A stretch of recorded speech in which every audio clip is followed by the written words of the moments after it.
Alright, today we're going to be converting this Colt 1911. It is an 80s series. We're going to be converting it over to, we're going to be installing a frame filler conversion shims to convert it from 80 series to 70 series.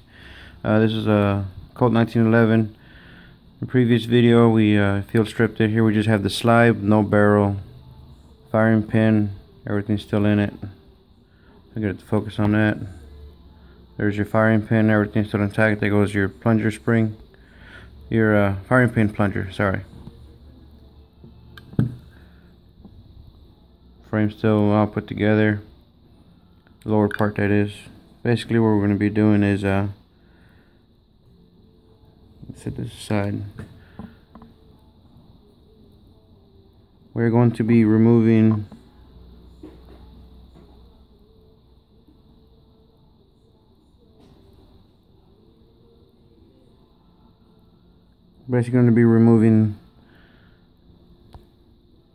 those parts there. These are 4 parts. The spring is a part. Spring plunger, plunger. These 2 other parts we're going to be removing. Basically replacing it with this. It's just a plain shim. You could probably make it, but I didn't want to go through all that trouble, so I just ordered one. I ordered one off of Brownell's website. They shipped it from Kansas City, Missouri. It's TJ's Customs Guns Work. It's just $7.99 for this part here, which is, I think it's worth it. I bought 2 of them, so it's shipping and handling in both parts was $23.93. And this is a standard. Says it's 0.57 inches in the thickness of it to replace all these parts here. And I did my my Remington earlier. It is empty, no magazine in it.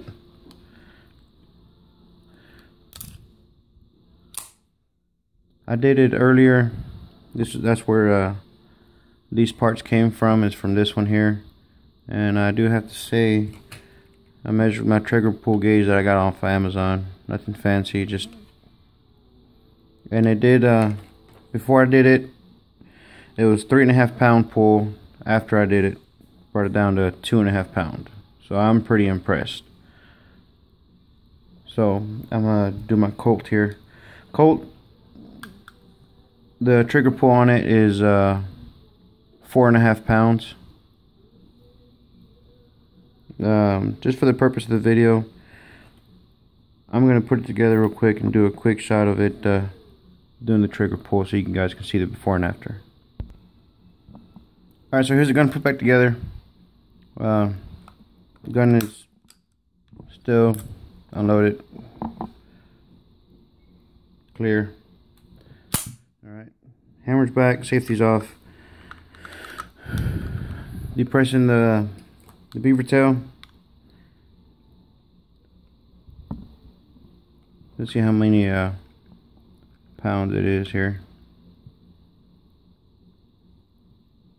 Should be about 4.5.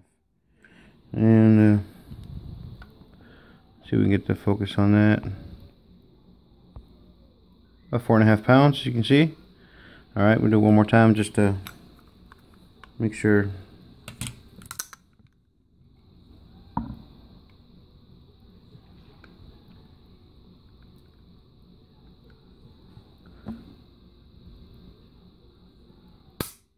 Four and a half again. Alright. So that'll be our control test. Now I'm gonna field strip it again so we can get into the guts of this and start doing it, what the video is about. Alright, we got it back to field strip again. We got the slider here with no barrel. Firing pin, everything's still in place. Plunger spring, plunger firing pin still in there. We're gonna remove that real quick. That's pretty easy. I'm just using this little push pin.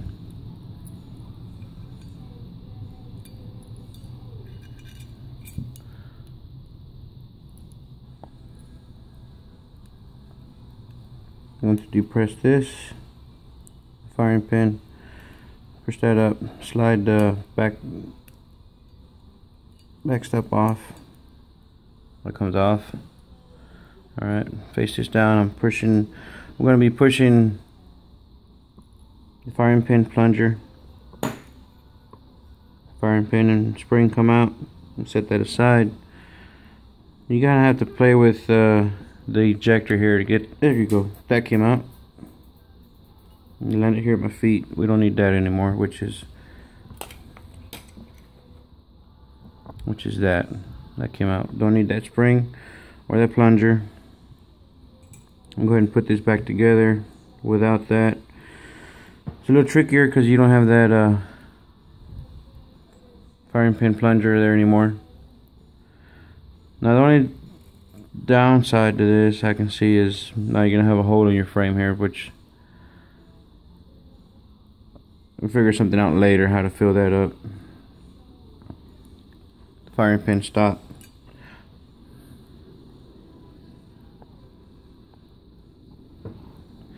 Try and get that to focus. You guys see what I'm doing. I'm gonna get that started there and push that down there. Same procedure. I'm gonna be using this to push it down.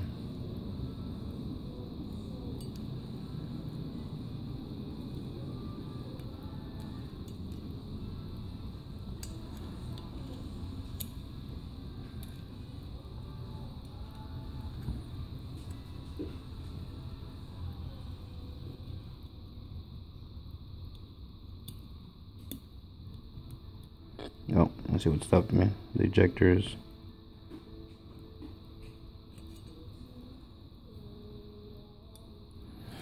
Let me readjust. Let me get this off so I can readjust the ejector here. Get that lined up.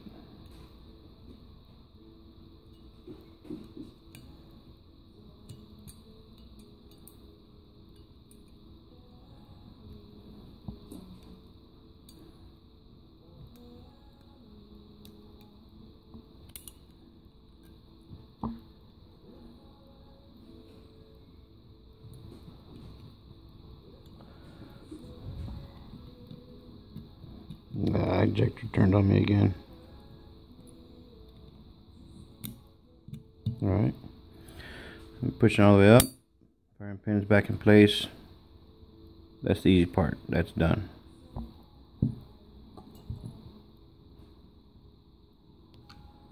Okay, now for the frame. This is a little trickier. Obviously, because you have more parts now. So, start removing the safety.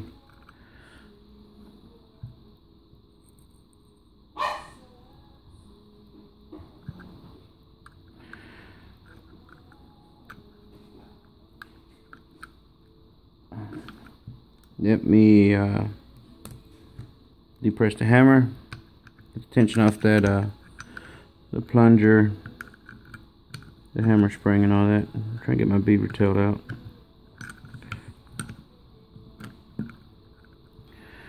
I was hoping I wasn't going to have to remove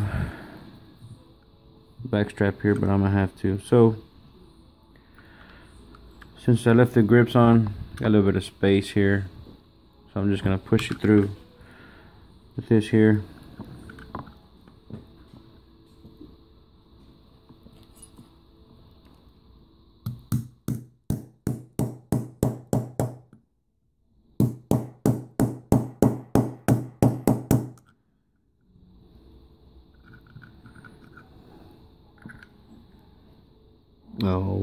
Okay, I see what's going on.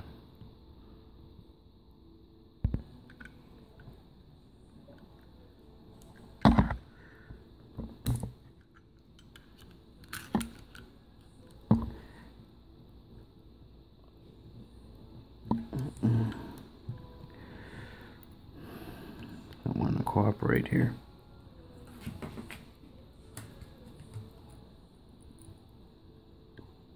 There it goes.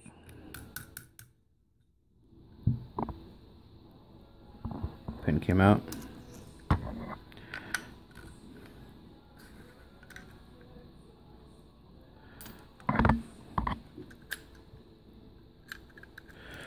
Beaver tail is out.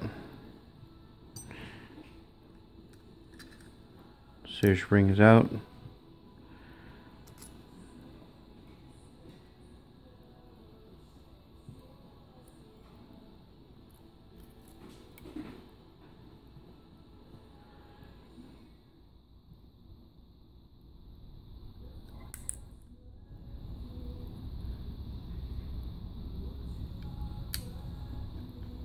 Push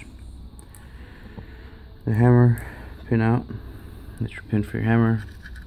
Hammer comes out. Set that aside. This would be a good idea if you're gonna do this, since you're in here, go and clean every part. I'm just doing this for since I'm pressed for time on here.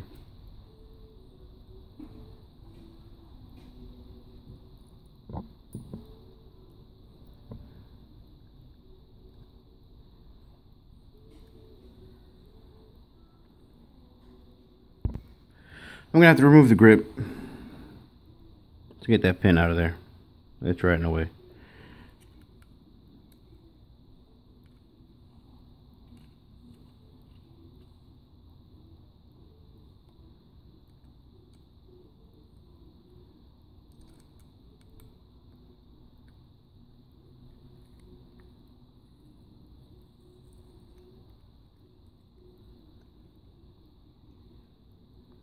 You can see actual elk bone that these were made from.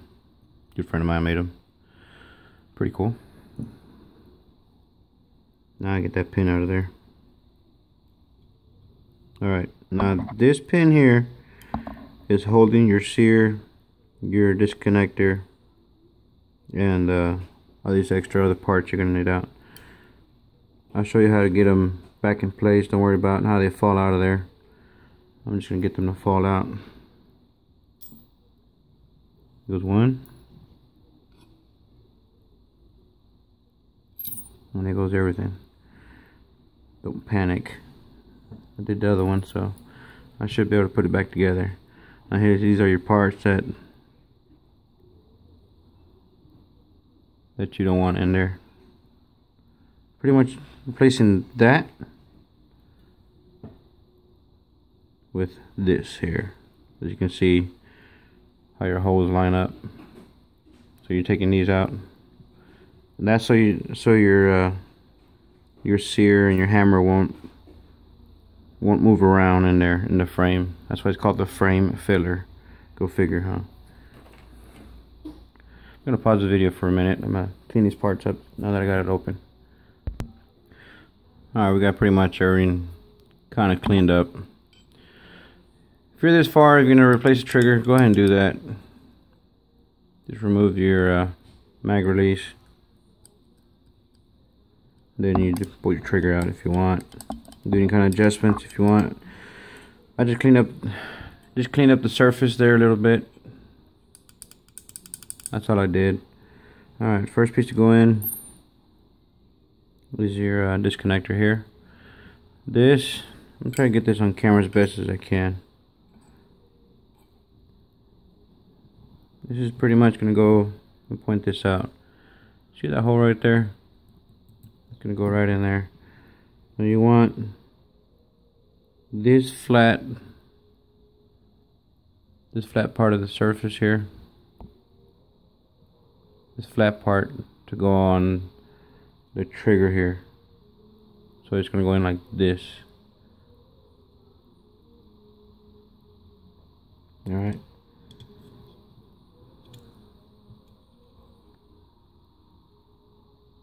Just kind of let it fall in place. You have some small tools. I'm just doing it like this so you guys can see. Get my fat fingers in the way. I just kind of push it. And what it is, you know, when you field strip it, you got this coming out the top. That's what it's supposed to look like. If it does move around, you just kind of hold it in place. Hold the frame like this, it won't fall out. Alright, so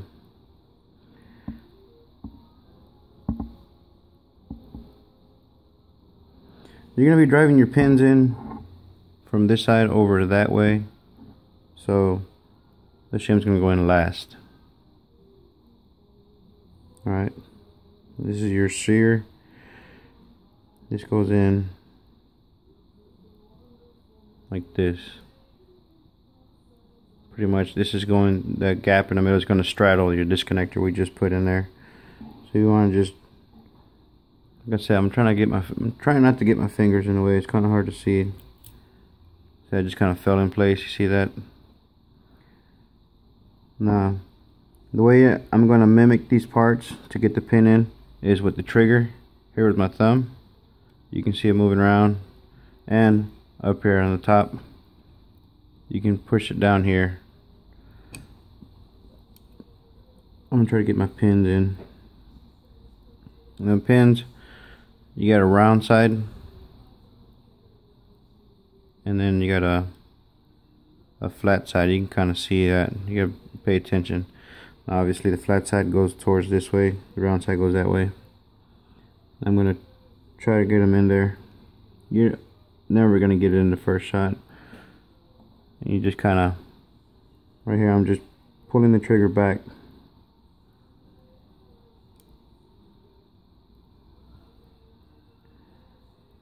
I'm going to push it with my finger up a little bit.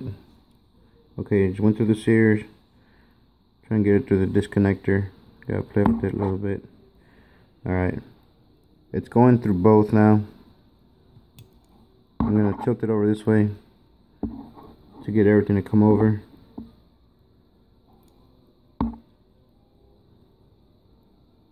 Alright. Try to get this on camera. You guys can see what I'm doing. And the purpose of this part. Move the camera over a little bit so we can get a little better light.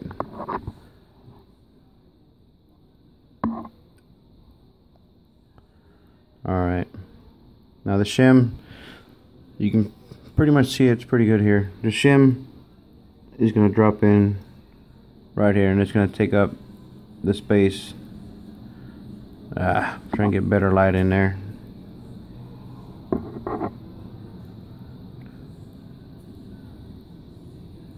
Get something white behind it so you guys can see what's going on. That does help a little bit. Okay, you see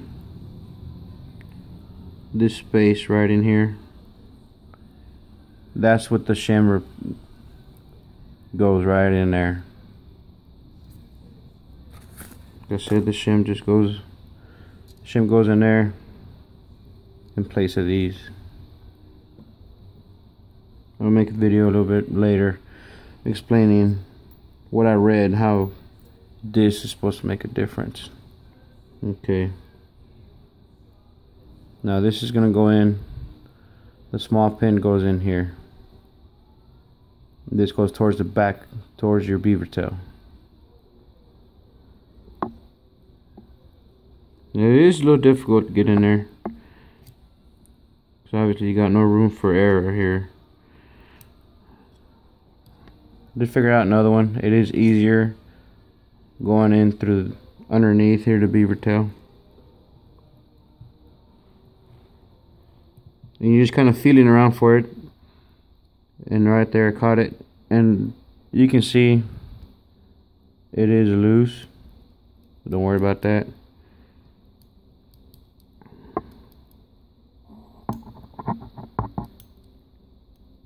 What you do is you just try to get it to go over the other way.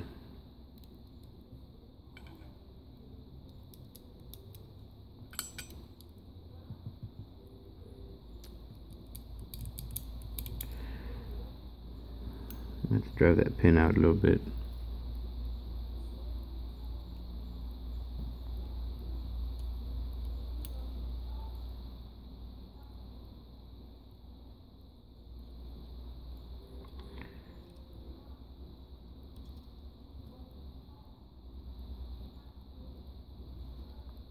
Just be patient with me. You can fast forward the video if you want.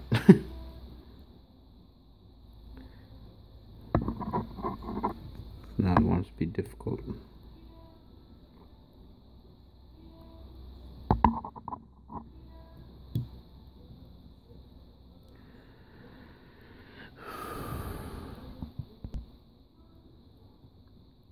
Alright, on this one I had to work it from the top.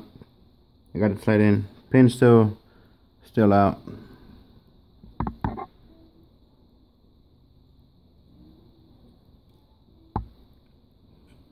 I'm gonna try to manipulate it with the screwdrivers.